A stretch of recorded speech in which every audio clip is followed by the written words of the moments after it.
Why wasn't the opposition consulted on the decision, the formal decision to increase the retirement age from the DPP and the Auditor General to 65 years through the constitutional amendment?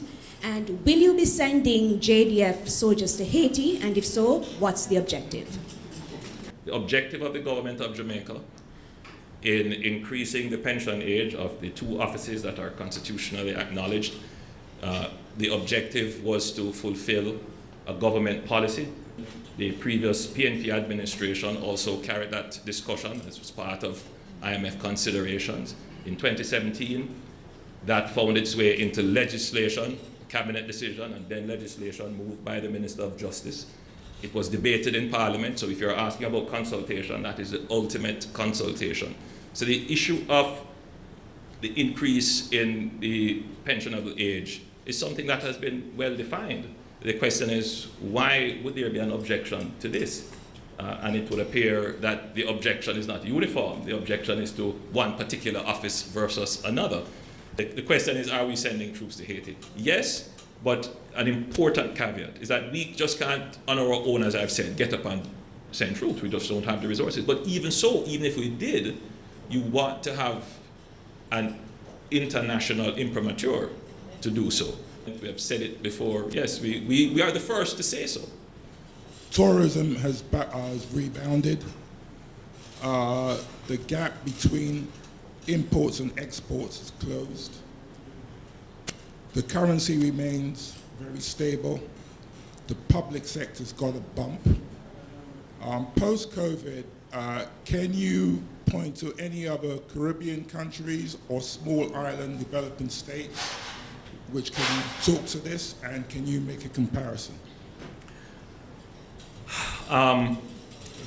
If you're asking for all the variables that you have put together, no. I don't think there is another Caribbean country, possibly the Dominican Republic. But countries have done well on various of the variables, but not all of them together. Two countries in the region, the courts have ruled that the postponement of local government election was unconstitutional. Our local government election has been postponed to February. Can you say to the country today if we will go to the polls for a local government election by February? The government intends to fulfill the constitutional requirements and the Constitution as it relates to the local government elections. They have set a date. It has been postponed. If there is need, if something happens, if there is an exogenous shock or weather event, then certainly that has to be considered. But as it is now, the government, it is the intention of the government to fulfill its constitutional duties. What's the mood in the JLP regarding the 6 parliamentarians being investigated for illicit enrichment by the Integrity Commission? Are there any concerns?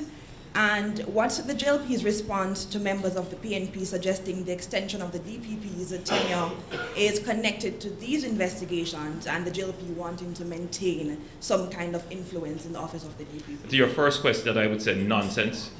And it is unbecoming of someone who holds a constitutional office to bring into disrepute, literally, another constitutional office holder.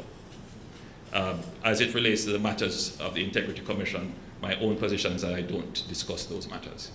Now that the retirement age of the DPP and Auditor General have been extended, do you intend to offer the DPP a second extension in office? And if yes, why? And what do you make of the PSOG's call for more civility in public political discourse? In terms of the office of the DPP, I think it really depends on the DPP. She has an option if she wants. So I welcome the call for greater civility. I have been on record, particularly in the 2020 campaign. I've made civility a campaign issue. And I think we all have to agree that there has been a debasing of the national discourse to the point where you could say it is uncivil. And leaders have a duty to ensure that they elevate the debate regardless of whatever political opportunism that they may see. There is still that duty and obligation to ensure that the national debate is elevated